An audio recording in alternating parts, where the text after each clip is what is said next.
At the start of today, LFM Esports had only won a single game out of their 2 series last weekend. The first game they played versus Space Station Gaming. Now they are 1 game away from getting their first series win over Gale Esports. Did not expect that, but honestly, the way they're playing, definitely deserve it. They definitely deserve it. Every time that they start to get a little bit behind, they find some way to get themselves back in. At that point, it's anybody's ball game, and it seems like a lot of the times they just kind of are able to carry that momentum another step forward and start to close it out. I do like the fact that we are seeing a little bit more aggression in the late game from LFM. We've seen them kind of stall out when it gets to the end. They haven't quite, and then all of a sudden it's like, wait a minute, what if we just finish it here? And it seems like they're definitely taking that step forward to say, all right, let's not focus on anything. Let's find a way to end it. Let's do it. Yeah, they seem to have the confidence not only to force staggered deaths against Gale Force, but to keep it going and keep finding picks that give them the objectives to finish out the game. Let's see if they do it one more time. Game 5. Gale Force Esports chooses first pick. The choice is Infernal Shrines for LFM. Infernal Shrines? Definitely a little bit more neutral battleground, but this is something where Gale Force last year had kind of shown a little bit different strategy, and we've seen teams kind of forego the first Punisher and find ways to get experience elsewhere, and maybe more experience elsewhere. We had some early game strategies that worked really well for Gale Force in the last battleground, get themselves a little bit of an advantage by pushing that top lane, but once we hit that 12-13 mark, things unraveled a little bit, and I think if Gale Force maybe can rotate a little bit here, it makes it a little bit easier to get the talent tier advantage the way that with the new timers it kind of staggers a little bit. It gives you a chance to get a bit more advantage by the time the second Punisher, see if they have any tricks up their sleeve here. Like Cursed Hollow, this is also a battleground where Gale Force changes up their drafting slightly. Cursed is more about the range, the Zeratul, we've seen that now a few times. Here, it's sort of the opposite, and it goes more melee heavy. We've seen double melee assassin a couple of times between the Kerrigan, having the Malthael along with that, and then Malthael Sonya too. And this is a place where they will pick Malthael highly. The LFM dealt with Malthael in the last game, but that's something to keep in mind if they don't want to deal with it again in a second game. Let's put an annotation there. They dealt with the last rights Malthael. Very true. Okay. Asterisk. The Kerrigan, I think, will probably be, I mean, Gale Force has first pick, and the reason I say it might come through is because generally when you can first pick, you get 3 picks before the second ban phase, and it allows you to establish a little bit more without giving too much up, but rarely would you see that in the first 2 spots, because then there's just way too many picks on the other side that could be countered. You have 4 picks after that first 2 rotation. However, if you get that in your first pick and you get it before second ban, there's only 3 picks that can counter that. So if the opportunity is right, look for it to be a possibility.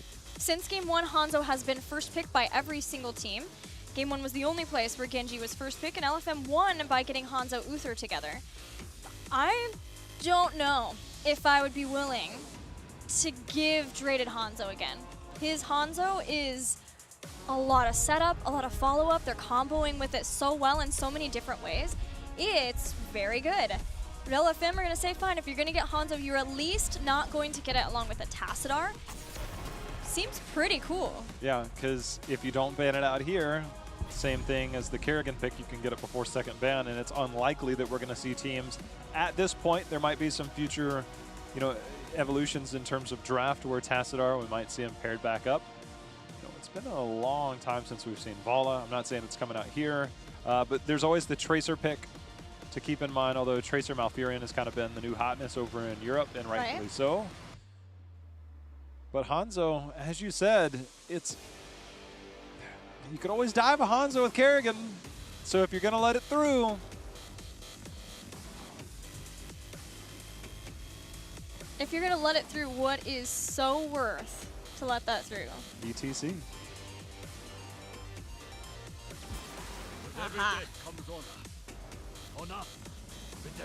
Gale Force brings back Hanzo. We got Biggie Hanzo on Sky Temple, and they did win with that. They won that game really well, but that was also a boss focusing composition. And they had Hanzo with Tassadar. It's a different style setup. Hanzo doesn't have insane clear on the shrine, but depending on the build, be more effective if you objectively focus, but can also have pretty strong skirmish potential around that. So maybe further down the line we might see a Junkrat style to kind of capitalize on softening things up. We saw that be used a couple of times now here on Infernal Shrines, coming through the Junkrat at the back end of the draft.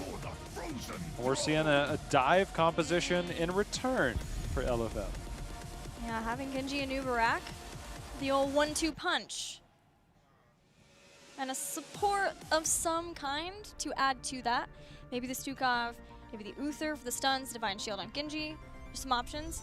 Not sure if Uther will go through the draft. Kind of depends if Gale Force want that to be their ban. I think if they don't go ETC and either a Lucio or Stukov here, it would end up probably being a Johanna post second ban unless they just really prioritize it here. It does well to deal with the Nubarak on the front line. Stukov does well to lock down that front line to keep the aggression down. And if Uther's not coming through, Flailing Swipe can kind of knock back Dragon Blade. You know, there's some counterplay potential in this part for Gale Force. You know, they have options, I think. It is pretty early in Nubarak too, so Gale Force have plenty of time to figure out how they're going to deal with Cocoons. I'm going to start by getting Leoric, and Alex Straza returns to Infernal Shrines. I was checking to see if it was LFM who ran her on Shrines, but I actually think it was Heroes Hearth who did that. I mean, we've seen it from a few different teams now. Even Tempo Storm did that. And Tempo Storm won with it in Game 5 yesterday. The fact that we didn't see ETC leads me to believe that they wanted to wait to see, do we need to go Johanna or do we go into the ETC? And if ETC's banned out, I think they'll happily go Johanna on that backside of the draft for Fury. Or I would almost be okay with letting through the ETC. But the fact that they hovered Johanna means that they're expecting it. Yeah. LFM's drafting this series has been pretty good. They seem to have a really good understanding of what's working within the meta, what is working for their opponents, and what their opponents really want. So expecting that Johanna, still banning ETC. I think I'd like to see LFM pick up because I think if they let through Tychus, it'll probably be picked up by Gale Force. I'd actually like to see LFM pick that up. It gives you good shrine clear because the grenade can really help finish off a few. It gives you the front line control, whether it is a Johanna or an ETC. If it's an ETC, even better. You've got an interrupt for potential mosh pit. You also can melt through him despite him having the armor with his trait.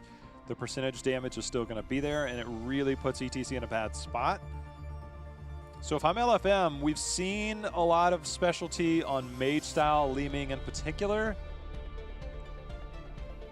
This might be a Ragnaros. Molten Core to help with the... No, they're going to go back to Swabs Dahaka. Okay. It was either Rag or Dahaka for me, for Swabs. I really, really like the fact that they prioritize Tychus now instead of prioritizing the support. Again, it gives him so much frontline control if we see ETC, or excuse me, ETC was banned out. Who am I kidding? Johanna obviously is now in consideration. You can get the blinds on that, but Johanna doesn't necessarily scream, you know, like, oh, you know, I'm here to take control. Like, yeah. So Tychus is really under no threat against that Johanna Leoric style. So with Dahaka being there, obviously you get the global, you get the flank. So they have a lot of options. Maybe a couple infested people there on the backside if Stukov gets picked up on the later end. And I think that's a huge counter. Johanna into a Stukov is terrible for Iron Skin. And not just Stukov, but Stukov a noob. Stukov Dahaka, who can drag back in. And the thing is that where does Genji really get his heals? Gale Force goes back to the heavy melee styles on Shrines. Tyrael, Leo, and Ragnaros. It'll be Michael Udall playing as Ragnaros. We'll see if it's a Lava Wave or return to Sulfuras Smash this game. But it's the same to Alex Straza Ragnaros that Tempo Storm was using. The problem with Sulfuras Smash, you have zero lockdown outside of trapping somebody in within 2. Genji, not a primary target. Anubarak, mobility, spell armor. Tychus, he has the relentless. Well, there's nobody that can stun him. You but got Dragon's Arrow. Well, yeah. It is I mean, I guess that is. fast. Yeah, but you also have it. Neo Steel Coating at 13. Dahaka burrows under. So Sulfuris Smash is going to be very limited. I mean, if you're going to get value out of it, it's going to be 1 or 2 times max during the game. Or maybe if he's going for the flank swipe smash. But you're totally right. It's not as guaranteed. Unless you see Malfurion in an ice block. Malfurion ice block. I mean, that's the thing is you can counterplay off the ice block. But, you know, the Stukov pick, I would have loved if it was Johanna. The Malfurion pick I like even more. You get that control, you get the heals, and I questioned where do you get the heals onto Genji if you're running a Stukov. He has to kind of come back into the area, hope that he's there. But Genji kind of fills that same role as maybe a Tracer. You're normally in a flanking position, kind of off doing your own thing. If you can keep those hots up, it makes it really effective for Malfurion. So I love the Malfurion pickup on the back end. Solves that problem of do we get the heals, and the fact that there's little to no aggression. Tyrael can get in, but Ragnaros is a walk-in style hero. Leoric is a Wraith walk-in style hero. Malfurion, I don't think, is under any real threat against this composition. Yeah, and it is even better, of course, once he gets his ice block. But Twilight Dream is also a really good, nice, effective setup for a Dragon Blade, too, to get max value, a lot of Swift Strikes through, and a possibility of trying to wipe Gale Force Esports. So, Game 5. LFM has made it to Game 5 versus Gale Force Esports. Do they close out the series and get their first series win? Let's find out.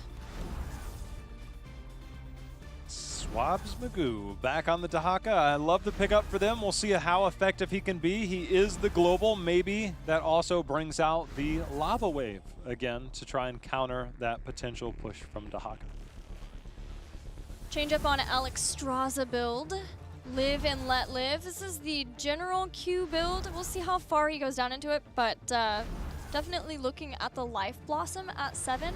And once you get that, you're not really taxing yourself to put out more of your Gifts of Life because you have the cooldown reduction and you're picking up the flowers. And as long as he can do that, he has the very strong front line. You've got multiple melees out in front. So it's up to him to see if he can step out and get those flowers, but if he does, then they're not as reliant on the W build that we've seen a lot more here with Abundant Sand. It makes sense. There's a lot of lockdown. There can be a lot of problems if a new Barak is burrow charging in underneath, or if you see the roots underneath. It's sort of a bullseye to try to catch some of Gale Force. Gale Force has an interesting laning setup right now. They have Ragnaros and Leoric kind of flexing that top lane double, and then they're just going to rotate both down to the middle. The disruptions on the mount by Genji is one of the things that he does best. I'm not sure what they're planning. I said, do they have any tricks up their sleeve with early game strategies? I'm not sure if that's a particularly effective one. Maybe they were looking to see if they could catch out LFM in a rotation, but did not work. Well, when you see the rotation assisting Ragnaros, if you're fearing like you can't finish that quest at 1, maybe trying to make sure that Mike is rotating with someone else who can help him soften up those minions and people can't bully him off of them, off the stacks as easily. But that was the first 2-1-2 I think I've seen all year, though it's not staying that way. They're moving pretty fluidly around, seeing where they can find advantages. So this is something we're seeing. We're not seeing the globe pickup with the Tychus getting the speed. Instead, he's going the extra auto attack range, and it keeps him a little bit safer from Entombs, from the potential dive of Tychus, and it really gives you against a triple melee a safe range to poke from. So when he uses that dash, he can go through, and I'd be surprised if we get anything other than in the rhythm. And in the rhythm against triple melee, T might be having himself a pretty good game. Yeah, a lot of opportunities to get some stacks going from that. Any other talents that you saw? Strange. Yeah, it was just fill in. Yeah. We had a pause. We have a pause. Gilly takes her cape off, her superhero cape off right before the lights come on. I put a sweater on every time. I get comfortable. I've got some popcorn going. I'm just ready to enjoy this game. It's game 5. I'm ready to go. And then we get the pause. Wait a minute. Who has the popcorn? I've been hiding it from you. I'm sorry. I don't share my popcorn. I'm not a popcorn sharer. You know, I'm terrible to go to the movies with. You know, multiple people in one hand, or multiple hands in... It's gross. Now that you mention it. Yeah. Yeah, don't Now show that this. you mention it, that's pretty gross. Either way, you know, nothing really out of the ordinary here in the early part of the game. Gale Force, again, I think that they'll probably ignore the first one, but the amount of wave clear that they potentially have using Molten Core to steal away some of the minions or the skeletal defenders on the objective might give them a little bit more priority to say, we should do the objective. But the way that I've seen them play on Infernal Shrines, it feels like they're going to try and kind of skirt that with the wave clear and really push out lane, see if they can get some structure value between that Ragnaros and that Leoric. Yeah, and this is something that LFM had problems with versus Team 12. I'm pretty sure it was Team 12, where they overcommitted resources to Shrines quite a bit and fell victim to that split pushing. It's hard to decide because when you have the Molten Core, you have the Ragnaros, and you have Dragon Queen with Alexstrasza, it feels like that's such a big benefit to have those, and you have Leoric who can sort of split soak. Like maybe we wouldn't see Gale Force ignore those earlier Shrines. But in the event that they don't, they start going after the Shrines, does LFM have the kind of composition that can even keep up with the Shrines, J-How? It depends. I think it depends on a lot. I mean, Tychus on one side, Ragnaros on the other, it feels like both of them have really good control to keep up on the Shrines, and that's kind of the main thing. But it also seems like when we look at a Nubrak Genji Dahaka style, it's going to be up to Swabs to flank through one of the back bushes, and then Nubrak go in and Genji go in. And then hopefully Malfurion, obviously with his rework, he doesn't have the extra range at level 4, so he kind of has to move into a little bit tougher position against 3 melee. So it seems like one's a little bit more focused with a fallback option, where it seems like on the side of Gale Force, they're pretty heavily focused on lane control, shrine control, and then hopefully frontline control. So it's definitely a battle. Well, we're back in the game now. Had some stuff going on, but we are here and ready for Game 5 as both teams are approaching level 4, getting those talents and getting ready for the first Shrine phase. Tychus has not locked in the rhythm yet. There it is. I was going to say, it's way too much to pass up against triple melee, and they do go with that. They're going to time this, rightfully so. Change up of what we've seen from, I think, every Hanzo build so far this series, but a lot of times you see that explosive arrow pick from Hanzo at level 4 because upon hitting the minion or monster, Stormbolt explodes. It does 100% of its damage to enemies around. Sort of a way for him to try to help out with getting those skeletal defenders, if he can get that set up in a way to take advantage of that for the Shrines. A lot of Shrine focus from Gale Force, and because of that, we're seeing them head straight into the Shrine. Dahaka will take care of the top. We'll see when he wants to stock in. I feel like if he's going to, it has to be much sooner than later. Yeah, there it is. He's already flanking him on the backside, but the Dragon Queen is out, and they're going to try and force them back and stay alive. And Biggie going in a bit too deep, but can Akafe stay alive? Yeah, this flank, I thought it would be a problem. He got knocked back from the wing buffet, but he stayed on Alexstrasza and took him out. But Tychus went down. The Aware is in trouble. B-Kid chasing. Draded is low in health.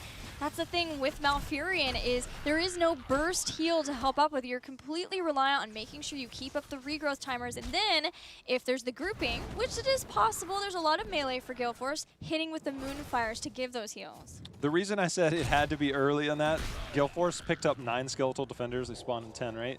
They've picked it up. And if you give up 20 to 25 early, Molten Core just comes in and steals it anyway. So LFM, they tried to pull the trigger. Ended up not doing so hot. They didn't give up too much. Fury, however, he going in very aggressively. They're going to turn their attention here back to the wall. I do like the fact that LFM is making sure to stay in the top and mid lane, getting that extra soak, and it's up to Gale Force to at least get that wall down to try and counter that. Yeah, that is direct improvement to see LFM not overcommit to the defense of this Punisher. Do take a little bit of damage on that fort, but it's nothing to sneeze at. And having both Dahaka and Genji in lane ensured that they were still able to keep up the soak and that they might be able to invade here. They're at least scaring Gale Force Esports into bringing down more right here. Posturing up for the invade here as the Nubrak does die very well. They don't have a lot of counter push there. And of course, the global on the side of Dahaka can turn that easily into a 5v4. And it looks like LFM is just going in and taking this. And Gale Force doesn't really have a response. Yep, they used those big abilities, and it's enough to just make Gale Force say, okay, if you're going to commit so much to this, we'll just get back out into the lane and make sure that we are well and truly on the race to heroic abilities. So they're back into the lanes, but this gives a little bit of siege to LFM on the tower. Just a little bit. Next shrine will be top lane. By then, both teams should have 10. Now that will be a big question on Ragnaros. Do we get the Lava Wave or do we get the Sulfurous Smash? Because 10 will be there right around the time or a little bit before the shrine comes active. And that top shrine focuses much more heavily on team fighting because there are not as many exit points around that. So might be a decision that he makes on the fly, or maybe he just chooses Lava Wave beforehand. Now there's not a ton of crowd control from Gale Force and talking about talents, but there is some. I mean, that generally is what happens when you have the Tyrael Leoric in the front line, is there's less of that. There's some slows that Alexstraszi can provide. There's the Dragon's Arrow potential, so for your Smash we'll find out here. Maybe the Judgment, but with so much melee, you'd think be more likely to see Sanctification. Malfurion has opted into not taking Nature's Cure, so there is no removal of the stuns, the slows, any roots. He instead has the opportunity to increase the active regrowth, and that helps make sure that he has regrowth on everybody and keeps everyone alive.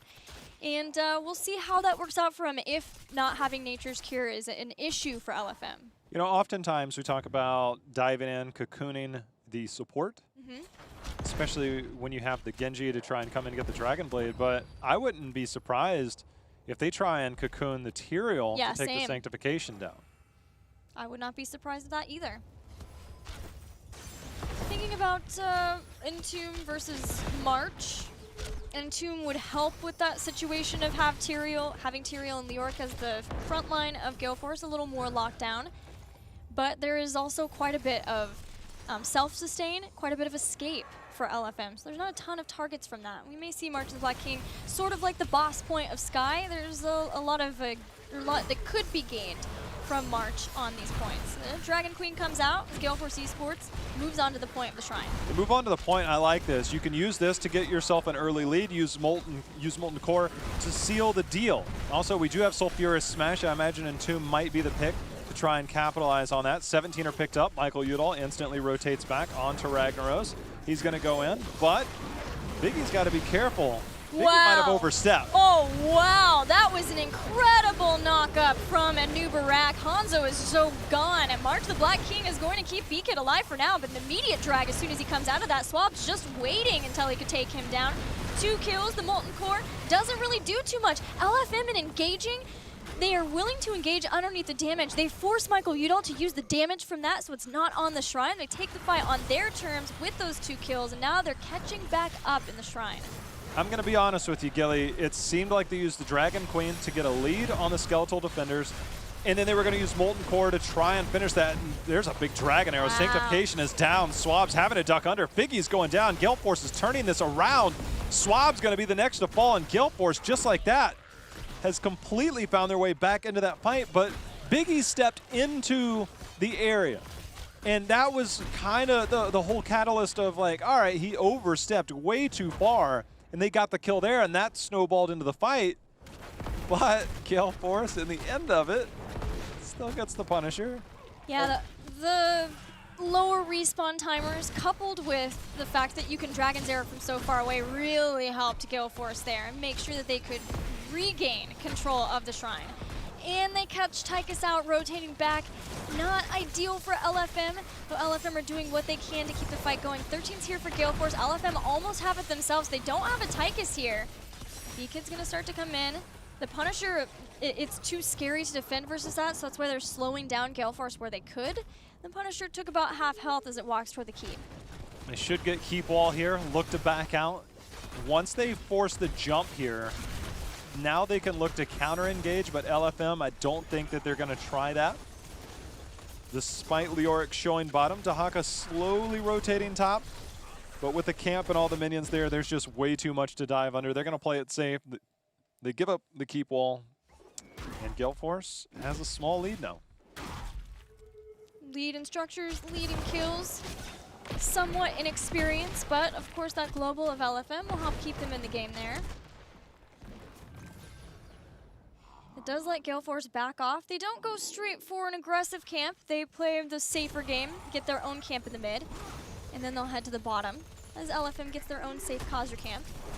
I'm a bit surprised. The way that we've seen LFM kind of play so far has been to invade camps. They're not really scared to try and go in and take a team fight. They have the global. They didn't even sniff out the bottom camp there, which is a bit surprising to me that what we've seen from them. Maybe they're just trying to hit the reset button, get a little bit of nerves, calm down. I mean, they find themselves in their first game 5. You know, they just kind of lost a team fight, try and get things back to normal here. The game 5 mentality is real, and that is an advantage that Gale Force has for sure. Gale Force has fallen victim to quite a few mid-game fights, and they did there too, but they recovered. And that's it's as much fatigue as it is the fear of losing a series that you've been working so hard in. I really want to see Gale Force try and make a play towards the camp at some point. Actually, the top right camp should be available. There it is. Get that camp at the top right, force the rotation out, and then rotate bottom. Bottom experience in that fort is an easy 16. I think that at this point it's a little bit hard. We see LFM in a very defensive stance. So getting 16, it looks like they'll be able to do it the conventional way through the minions, but getting the play on the camp, forcing the rotation out, and allowing Gale Force to open up the map, get the experience, and get that 16 talent tier advantage. There's multiple ways they can do this. It looks like they're just going to play it the safe and slow way. Yeah, as long as they have it for the Shrine fight, which they definitely will. LFM trying to make sure that they can do the same. Now they start working on that Shrine. Could have forced rotation, but what it does do, doing this a little bit later, maybe holding it so that they have that during the Shrine. Keeps Dahaka in lane for a little bit longer, or if Dahaka has to stock in early, as he did in the first Shrine fight, then they at least know that they're going to get something out of that, especially with that top push and what they achieved the last Shrine. LFM is basically doing the exact opposite. They're like, well, what if we push in? And they get themselves a wall. They get themselves a bit of experience. And yeah, this is good to push during the Shrine phase. You know, that top keep is exposed, so it pushes down a little bit quicker. But with it being on the middle there, it generally doesn't get as much value as you would see on the bottom. It's obviously second. Of course, the top lane is the worst. But I just feel like you can make a little bit of plays off that. But again, they get 16. They play it a little bit safe. They'll have that push in during the beginning. And it looks like we've got ourselves an even game and another team fight potentially here. That we do. The Shrine is ready. Gale Force using that Sonic Arrow to keep tabs on LFM. Moonfire's doing the same from the aware. Dahaka, backside killing. Holy ground. Dahaka's on the backside, and Figgy's going to join him too as they jump in. They're going after Aquaface. The Sulfura Smash hits both of them. Twilight Dream hits a few with the Sanctification to counter. Now, Dredid being chased down on one side. Swab's being chased away from the rest. Impale from Figgy slows down as Gale Force chase in. Skeletal Defenders with the Dragon Queen still in favor of Gale Force Esports as the fight resets. Yeah, if they can steal a few more, they can go back. Good holy ground there. T's forced into a bad spot. They can use the Molten Core. There's the cleansing as it's going to go up, get the heals, but Figgy and team are going in. The Swift Strike in, and now all of a sudden Gale Force is in a bad spot, Gilly. Yeah, that they are. Aquaface has the Dragon, but it doesn't matter. B-Kid, Big Impact is down. So is B-Kid. The 2 kills for LFM as they isolate Ragnaros away. LFM have done it again. They continue to find these fights, and they find a way to get back into the game. And this time, it's longer respawn timers, and this time, it was on Ragnaros. We know Dragon Queen was already used in there. There is no Molten Core to help take out the Shrine. Gale Force is sticking around, but it is perilous. Am I missing something? I feel like Dragon Queen gets so much value controlling that Shrine. They get so much done. They clear about 18 to 20. Molten Core can essentially get down the majority of those that are left with a little bit of poke from a Hanzo, Tyrael, Leoric.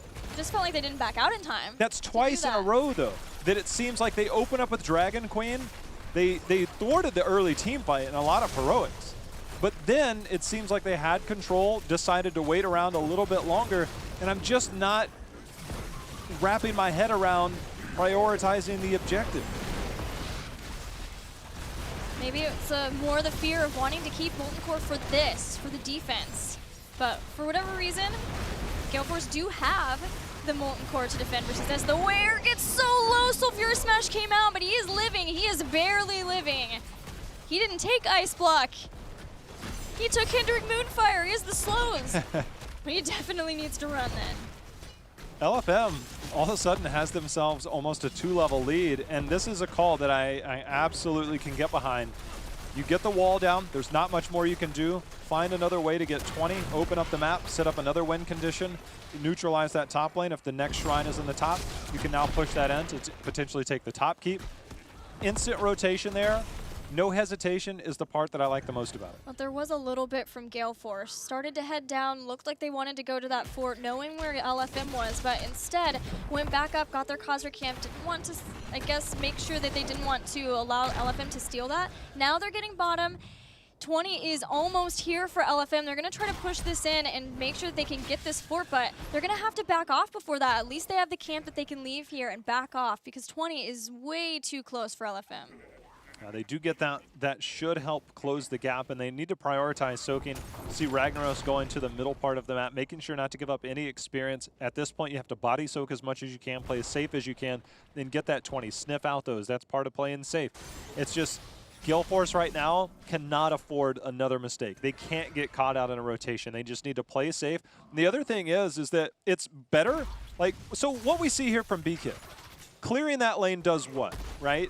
You send minions over, they get 20. But what if you just casually let that push? You have enough wave clear between Ragnaros and Leoric. You let that push a little bit further, you're not forced to retreat, and then that experience will come to you. Instead, LFM's coming for them. With 20 and with an Odin, they're looking for a free keep. It is just, who is this team? They're looking pretty good. Yeah, they are. Going for a Shaman Steal 2, leaving nothing for Gale Force Esports, nothing at all. Gale Force Esports have to allow it until they can get to that 20. At least until Odin's done sieging down. Yeah, with that 20 upgrade, he's got quite a bit of time on that. That's going to go down. They've opened up the keep wall here. The next shrine is in the bottom lane where Gale Force has the remnants of what's left of that fort. Should there be a team fight or a Punisher picked up, there won't be much left. Okay, LFM's gonna go in. Figgy burrow charged in aggressively. They also used Dragon Blade. 20's almost there for Gale Force. They did not get the target that they were hoping for, and that's a pretty long cooldown to use Dragon Blade. But they still have the 20 advantage. They're rotating down fast. Dahaka making sure to push that lane ahead of this shrine. Gale Force is going to be able to take this or get down to the shrine on even footing. Gale Force has taken the advantage in the early part of the last two shrine phases, Gilly.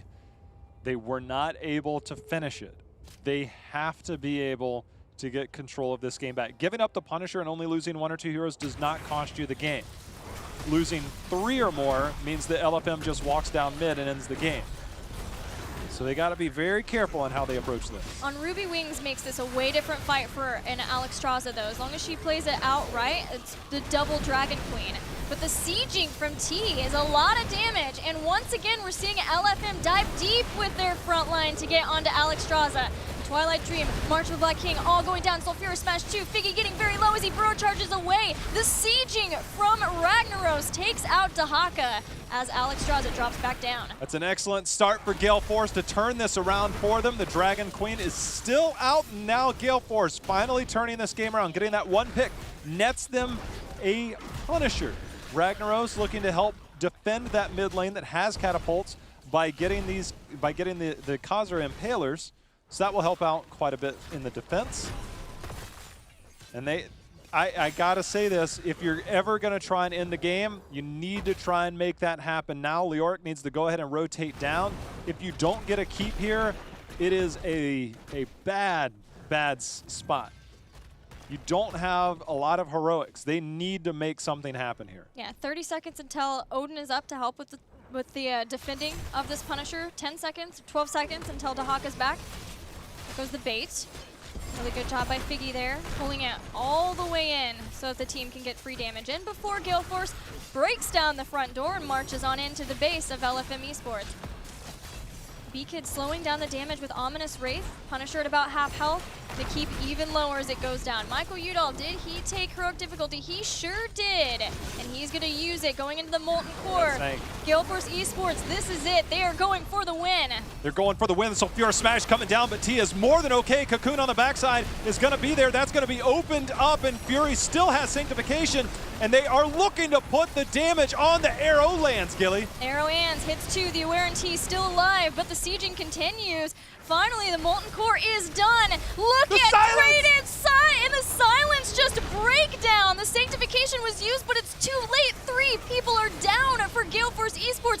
Make that 4 and probably the 5th, especially with that grenade. Figgy's looking for it. He's chasing for it, but it doesn't matter. Swabs Magoo just won that game. Isolation just spread out, and everybody silenced. They're grouping to get the Sanctification to survive. And then everybody was so grouped up. The timing on that just made everybody unable to cast any abilities. And that just single-handedly won the game. Because Gale Force was still, had the Sanctification gone down, that was potentially game-ending. Swabs Magoo making the Dragon Blade usage on the keep earlier a blessing in disguise, having that to clean up. Draded, Swabs, the Aware, T, and Figgy. LFM Esports just took out Gale Force Esports, getting their first win in the Heroes Global Championship. It's not too bad. Not too bad. Not at all. The way that they played on Dragonshire, the way that they came back in a lot of these games, it seemed like they finally were able to pull the trigger, figure out how to close some of these games out. They've still got some things to work on to try and build the lead and then finish from the lead. But you can never count this team out. From the very first game that we saw them on Sky Temple, they came back. That's something that you and I were talking about back and forth in the beginning. They do it here again to earn themselves a series victory. That's impressive. So impressive, and it's gotta feel good. That has to take so much off their shoulders. Remember, this is a team that has played in the Crucible twice. They lost in the Crucible twice. They were not able to make it in, but felt like they could do well here if they could just make it in, and they kept running into Lag Force. And Lag Force is a team that just is really hard to take down in the Crucible, but still made it in anyway. Lag Force disbanded, and here they can't come in.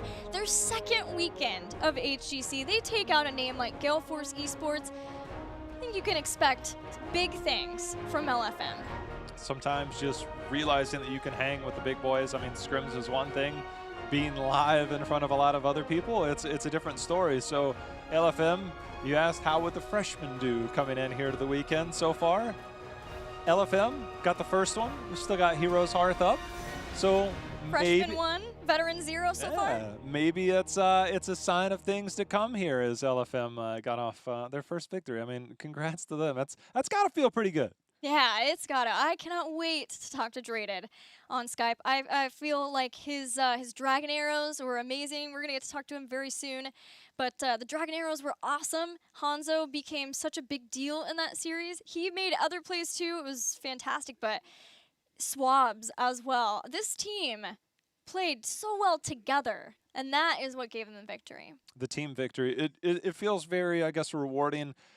We mentioned Swabs, how impactful he is, whether it would be the Dahaka. We saw the Leoric in the previous game. The Dahaka is kind of his go-to impact hero. He found a lot of good flank positions, brush-stalkered in a line in the back, and that play to win the game. Just everybody on Gale Force grouped up. It's just, hey, isolation now hits everybody, and that just sealed the deal. The Twilight Dream to follow that up. There was nobody making it out alive, and Swabs coming through in the clutch right there. Yeah, it's the proactivity of these players to know what to look for, to know that Sanctification at this crucial juncture, you get Sanctification on the core, you've got Holy Arena for the 25% extra damage from people who are in that. That's what has to be watched out for. And Swabs knew that he was the one, or one of them, who was absolutely necessary that he play on point. And he did that in a lot of different games. His drags from Dahaka 2, even as early as game 1. But the synergy from this team, I just feel like is just so different. It feels like the nerves of week 1 was really shaken off. But Gale Force Esports, we got to talk about them too. Difficult loss versus LFM. Difficult couple of losses as they lost to Team Freedom 2. They have the one victory over Simplicity, but since then it's been rough for them, and it's definitely a learning point for them as they are approaching the mid-game and team fighting together. The mid-game seemed to be just a thorn in their side, whether it was staggering deaths in not one but multiple games. Unfortunately, the Shrine there, you know, they had really good use of Alex Straza getting into the Dragon form and really taking control. And then it seemed like they tried to do too much with it beyond that instead of falling back, using Molten Core, finishing it and playing more around the objective. It just feels like they were reaching far beyond what they were capable of. And with the triple melee there of Ragnaros, Tyrael, Leoric, and Hanzo, you have a hard time setting up and then getting the finish on those kills in those moments. And the big fights was when they struggled instead of playing around that. And there are a lot of questions, I think, to be asked after this series around that mid-game and objective control. Now, does it feel to you like the shot calling has been at the same aggressive level that we saw from Gale Force in their very first series versus Simplicity? Is it a matter of they were just allowed to do that by Simplicity, or does it feel like since they had that win that it hasn't been quite at the same? I don't know what to put it to. It almost feels like getting too comfortable, like Biggie chasing the Dahaka. Yeah. I mean, that was a free kill. And it's like, was it worth it? Like, what are you getting out of that? The chaining of deaths. I mean, you have to be telling somebody in communication. Like after one person, it's like, look, just fall back. There's nothing else to do. Yeah. Just fall back. People pathing through bad spots. People getting way too far out in the lane. Like those situations can't happen. And it seemed through the mid part of that series, that happened way too often. I mean, there was a period of 2 to 3 minutes where it was just a death, 40 seconds later, another death, and it just happened way too much. I don't know what's going on in communications there, but somebody's got to just stay back, don't die, let's regroup, and it just seemed like they became disconnected at some point. Well, we've got Draded, so let's check in now. Draded from LFM Esports. Draded, congratulations! What were comms like when you guys won that fight at the end? Oh man, I mean that was insane. We knew they were gonna go for the core rush. We knew they still had Sanked up, and then they were grouping on the core, and then Swabs hits this like 5-man or like 4-man isolation, and he went crazy, and we all went crazy, and it was insane. Draded, feels so good. It should. It was fantastic series, and we saw a lot of change for you guys from last weekend to this weekend. Changes in drafting. Your Hanzo was ridiculous, my friend, and changes in how you're playing. The synergy was on point. You guys really played as a team. So what did you do this week to make that level of change? We had some good scrim partners. Thankfully, we got beat a lot. We watched our VODs as a team against Team 12. We understood, how they look to punish us, and we tried to understand, what we were looking for as a team. So we analyzed a lot of drafts. We got a more consistent practice schedule, and it just all culminated into a really nice win. Well, I hope that you guys will take that to heart, be proud of that, and continue that moving forward because you put on a show today. Thank you. Jay-How? Thank you. Draded, congratulations, man, on your first team victory here in HGC 2018.